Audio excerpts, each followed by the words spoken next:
Just like the video games, the movies keep adding Sonic characters, but is that a good thing? Let's talk about it.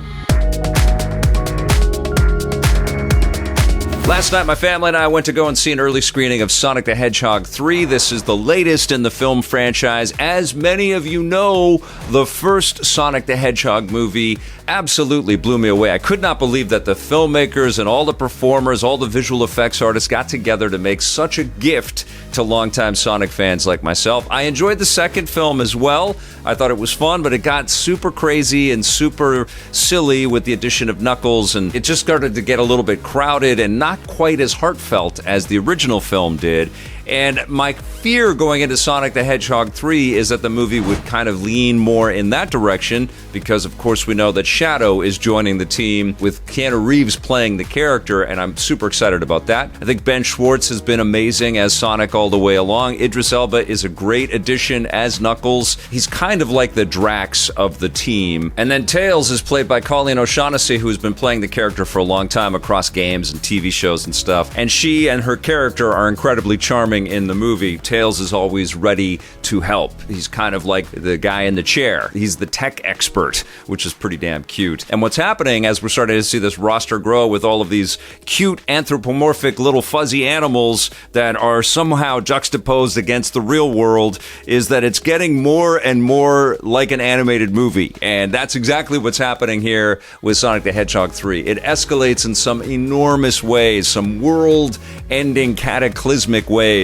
because yes, Dr. Robotnik is back, Jim Carrey is back, even though he had alluded to the fact that he may retire from acting, but man, we're all the better for it that he keeps committing to this franchise because he is absolutely deliriously, incredibly delightful in this movie, and he's got a lot more to do than you first expect him to do. He's not just sort of parachuting in and delivering some stuff. He's got some real meat on the bones for his performance, and a lot of it has to do with the backstory with Shadow, which I'm not going to spoil, although if you've been playing the Sonic Adventure games or any of the 3D Sonic games over the years, you've definitely dipped into this history and this mythology, and I couldn't help but think of Sonic Cross Shadow Generations because that was the most recent Sonic game that I played. It's an amazing game, by the way, if you haven't seen my review, and there's a lot of stuff that just feels completely ported from those two games into this movie, which is great, you know, and I think fans of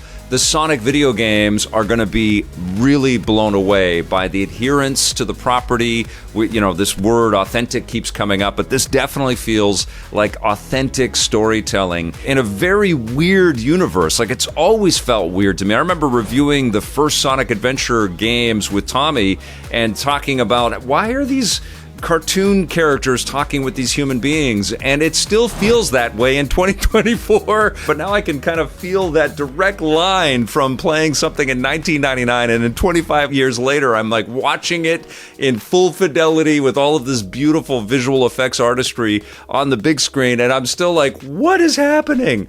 And I guess that's just the way it is in the Sonic world. It's just insane. And Sonic 3 is a ratchet up, obviously, not Ratchet and Clank, just a ratchet up. Like, they're just escalating, and by adding these new characters and by adding more to the lore, it just gets bigger and crazier. And there's a lot more to the Robotnik backstory, so Jim Carrey is back in a much bigger way in this movie than I had anticipated. I kind of felt like he was starting to, you know, move away from participating in a lot of these big Hollywood pictures, but there's something just so innately delightful about these Sonic movies that I think they just keep pulling him back in, although he has been joking that he's been spending a lot of money and he needed to make a paycheck, but it doesn't look like that because Carrey throws himself into the performance that he's got in this movie, and it is unbelievable. He always cracks me up, but there is stuff in here that's just another level. It's very funny. That is definitely one part of this movie. It's absurd, it's crazy,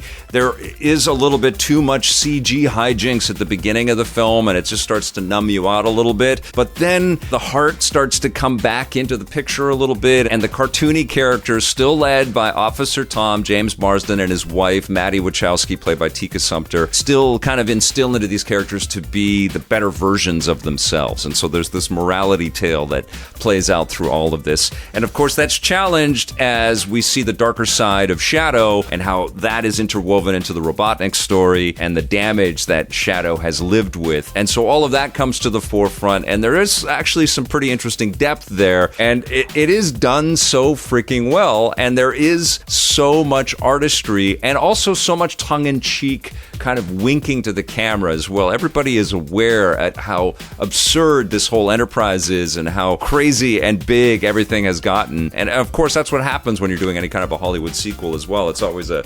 one-upsmanship. But thankfully, Jeff Fowler, the director of this film, and all of the sort of contributors that have been there to kind of police this along the way are still involved, and there's still a lot of this kind of authentic through line. So even though it does get a little insane at the beginning, the pieces of this movie really fall into place very well in the middle, and there's a great climactic ending, and there's lots of crazy Sonic the Hedgehog super heroics in this, and every character has a bit of time to shine. There are some superfluous moments in this movie for sure, where we're reintroduced to characters that we didn't really need to see again, but it's kind of fan service for people that are just super fans of this movie series. So I understand why they're there. I just felt like they were not necessary. And it is starting to feel super cluttered and crowded, but I don't think that there's any other way for this film series to go, because that's how the games went. And I've been talking about that with the video games all the way along. It's like, why do I have to know who Big the Cat is and, you know, these other different characters? Why do I have to play as? I just want to be Sonic. And that's just not the way it goes. With the Sonic series, it just gets bigger and bigger and bigger. So, Sonic 3,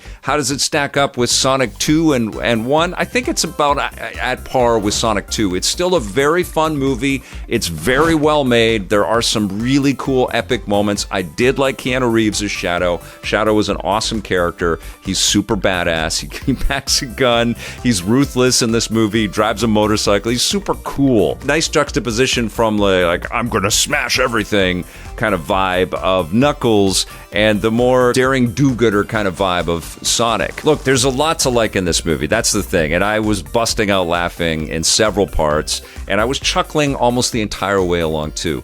It's a really, really solid film, and such a shock that these movies are at that level, and hats off to every creative individual involved. And I'm just super happy for the people at SEGA as well to have this really well-produced film series that they can point to and show off to the rest of the world with like, see, that's how you do it. That's how you adapt a beloved video game creation. And I'm looking forward to the sequel, because you know more is coming, and there might be some teases in Sonic 3 as well. Sonic the Hedgehog 1 is still definitely my favorite of the movies. It's still one of the best video game adaptations I've ever seen. I love that movie, but this is still really good stuff. I'm going to give Sonic the Hedgehog 3 an 8.5 out of 10.